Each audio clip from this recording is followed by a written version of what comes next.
بسم الله والحمد لله والصلاة والسلام على من لا نبي بعده وعلى آله وأصحابه ومن اتبعهم بإحسان إلى يوم الدين أما بعد. Sache que les manifestations en islam sont quelque chose d'inconnu.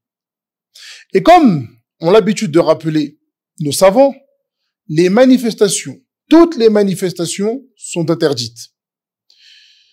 Et la question que je pose aux personnes qui ont l'intention d'aller à la manifestation de demain pour la Palestine, penses-tu vraiment que de manifester dans les rues de Paris va changer quelque chose à tes frères et à tes sœurs en Palestine? Pose-toi la bonne question.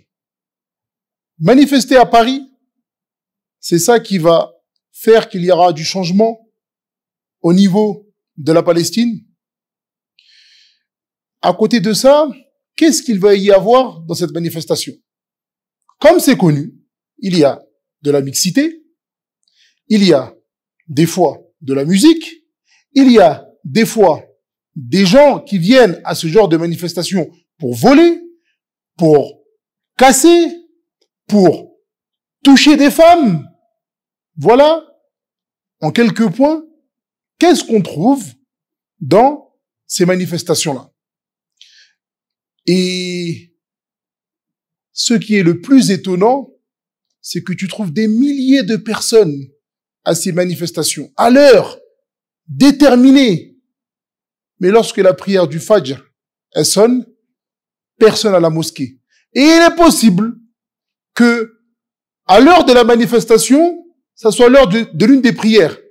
Et les gens, ils seront plus occupés à manifester que d'aller demander pardon à leur Seigneur, d'aller accomplir leurs obligations, d'aller se prosterner pour leurs frères et pour leurs sœurs en Palestine.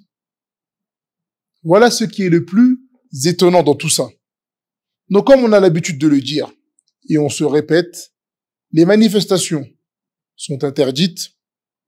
Donc, on espère que le plus grand nombre pourra voir ou écoutez cette parole, restez chez vous, invoquez. Ne vous faites pas avoir, comme on le dit et on le répète, ne vous faites pas avoir par les sentiments, par les émotions, mais retournez-vous au Coran et à la Sunna. Accrochez-vous à vos savants. Eux qui, lorsqu'ils parlent, ils parlent avec du recul et ils parlent avec le Coran et la Sunna, avec une compréhension qui est saine. Et n'écoutez pas toutes les personnes qui appellent au désordre. N'écoutez pas toutes les personnes qui appellent au désordre. Et on demande à Allah Ta'ala de faciliter nos frères et nos sœurs en Palestine, de nous guider vers le droit chemin.